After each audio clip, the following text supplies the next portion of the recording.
Assalamualaikum warahmatullahi wabarakatuh. Hari ini bertemu lagi dengan Miss Eka. Kita akan membahas kembali pelajaran Teknologi Informasi dan Komunikasi kelas 6 tentang Microsoft Excel. Nah, yang hari ini kita bahas adalah penggunaan rumus fungsi sum. Yuk, mari kita simak penjelasannya. Jangan lupa siapkan alat tulis karena di akhir akan ada tugas untuk kalian. Sebelum itu, kita akan memasukkan datanya terlebih dahulu.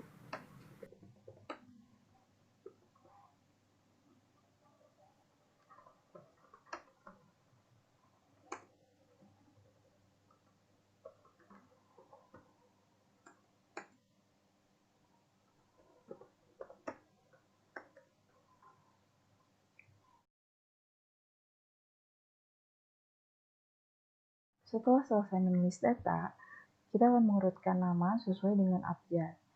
Nah, yang harus kita lakukan adalah memblok nama ini dengan menekan Shift dan tanda panah ke bawah, kemudian klik kanan, cari sort atau dalam bahasa Indonesia urutkan, kemudian pilih sort A to Z atau sebaliknya sort Z to A. Jadi urutkan dari A ke Z atau urutkan dari Z ke A. Di sini saya akan pilih urutkan dari A ke Z. Selanjutnya akan ada dua pilihan. Yang pertama, expand the selection. Jika kalian memilih ini, pengurutan data akan diterapkan ke seluruh baris dan kolom dokumen. Yang kedua, continue with the current selection. Jika kalian memilih ini, maka pengurutan data hanya berlaku untuk kolom yang kalian pilih atau kalian blok.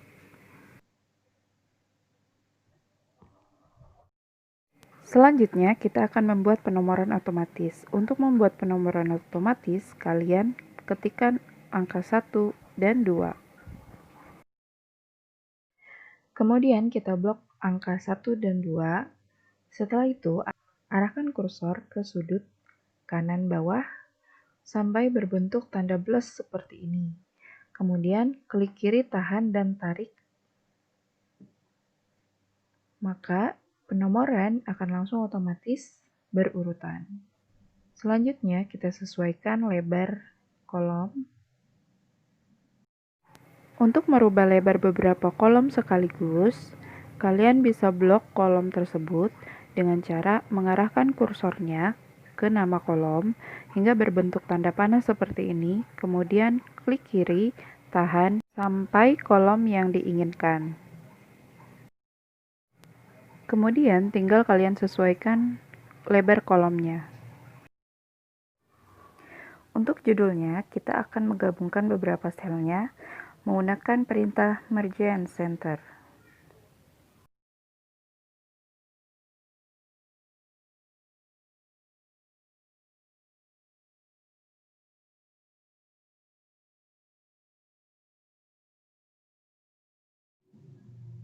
Kemudian buat perataan nilainya menjadi di tengah.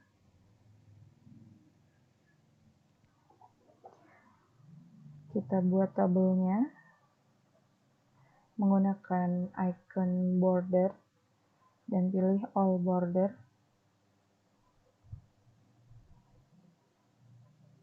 Jika kalian ingin menyisipkan kolom, misalnya di sini setelah bahasa Indonesia saya ingin sisipkan kolom bahasa Inggris, maka blok kolom PKN yaitu kolom F. Setelah diblok, kita klik kanan, kemudian pilih insert.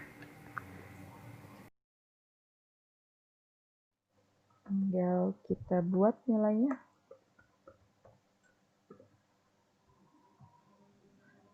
Kolomnya terlalu kecil, boleh kita lebarkan nilainya.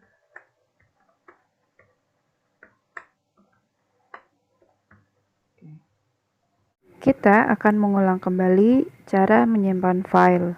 Pertama, klik file, kemudian pilih save, lalu pilih tempat penyimpanannya. Selanjutnya, ketikkan nama yang kalian inginkan. Di sini saya ketik nama data nilai harian.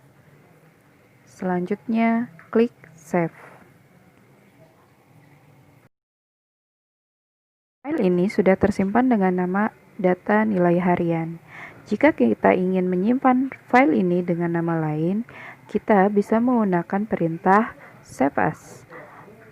Pertama, kita klik File, kemudian pilih Save As atau simpan sebagai, kemudian pilih tempat penyimpanannya, lalu ketik nama filenya, misal di sini data nilai 2, kemudian klik Save. Kita akan berkenalan dengan rumus formula dasar dan rumus fungsi. Berikut adalah beberapa rumus formula dasar dalam Microsoft Excel. Selanjutnya, ada yang kita kenal dengan fungsi statistik.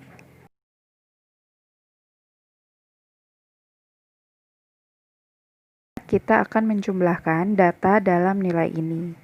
Ada dua cara. Yang pertama, menggunakan rumus formula dasar, dan yang kedua, menggunakan rumus fungsi statistik sum. Sebelum memasukkan rumus apapun, kita harus mengawali dengan tanda sama dengan. Cara yang pertama, menggunakan tanda plus untuk penjumlahan. Kemudian ketik nilai-nilai tersebut.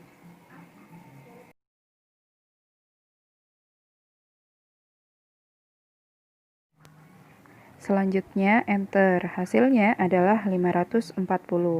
Sekarang, kita gunakan cara kedua menggunakan rumus fungsi sum. Ketik tanda sama dengan, kemudian tulis sum, buka kurung, dan ketik nama selnya C6, titik koma D6, titik koma E6, titik koma F6, titik koma G6, titik koma H6, dan titik koma I6.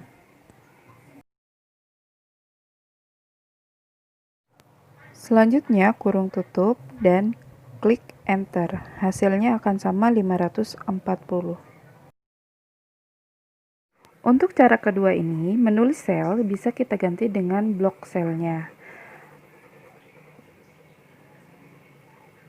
Pertama, ketik sama dengan, kemudian sum, kurung buka, kemudian blok sel C6 sampai dengan I6.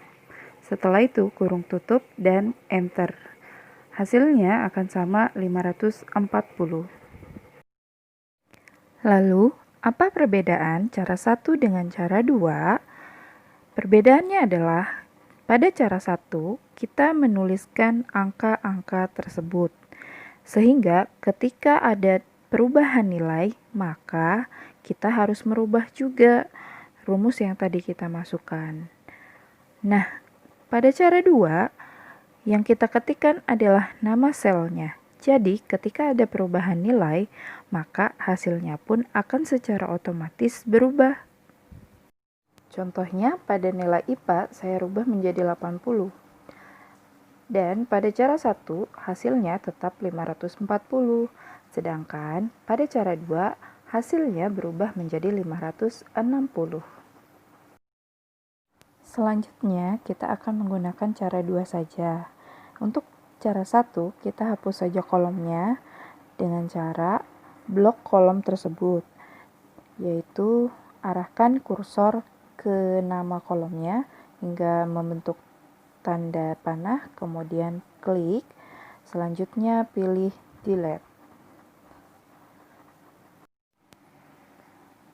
Selanjutnya ganti cara 2 menjadi jumlah. Untuk menghitung jumlah nilai berikutnya, kita dapat menyalin rumus yang sudah kita ketik tadi. Nah, dengan cara klik kanan, kemudian pilih copy atau salin. Nah, selanjutnya tinggal kita pindahkan rumus tersebut ke kolom yang ingin kita hitung jumlah nilainya. Cara yang kedua untuk menyalin rumus adalah dengan mengarahkan kursor ke sudut kanan bawah sehingga berbentuk tanda plus seperti ini, kemudian klik kiri, tahan, dan tarik. Rumus tersebut sudah otomatis tersalin ke sel lainnya dan hasilnya pun mengikuti jumlah nilai yang ada pada sel tersebut. Jangan lupa buat tabelnya menggunakan border. Kemudian, kalian simpan file tersebut. Perbedaan lain antara save dan save as, ketika kalian membuka dokumen kemudian melakukan perubahan, jika kalian menyimpannya dengan perintah save, maka file aslinya akan hilang dan yang tersimpan adalah perubahan yang sudah kalian lakukan. Tapi ketika kalian memilih save as, maka file yang asli akan tetap ada, kemudian file yang sudah kalian rubah bisa kalian simpan dengan nama yang berbeda. Karena file ini tadi sudah kita simpan dengan nama lain, maka untuk file ini akan saya simpan dengan perintah save. Bisa dengan mengklik icon save yang ada di atas menu file. Terakhir, tugas untuk kalian. Dengarkan baik-baik ya. Nomor 1, tuliskan fungsi sort. Nomor 2, tuliskan fungsi copy. Nomor 3, tuliskan fungsi save as. Nomor 4, tuliskan fungsi tanda sama dengan. Nomor 5, tuliskan fungsi rumus sum. Selamat mengerjakan. Semoga pertemuan kita hari ini bermanfaat ya. Terima kasih. Wassalamualaikum warahmatullahi wabarakatuh.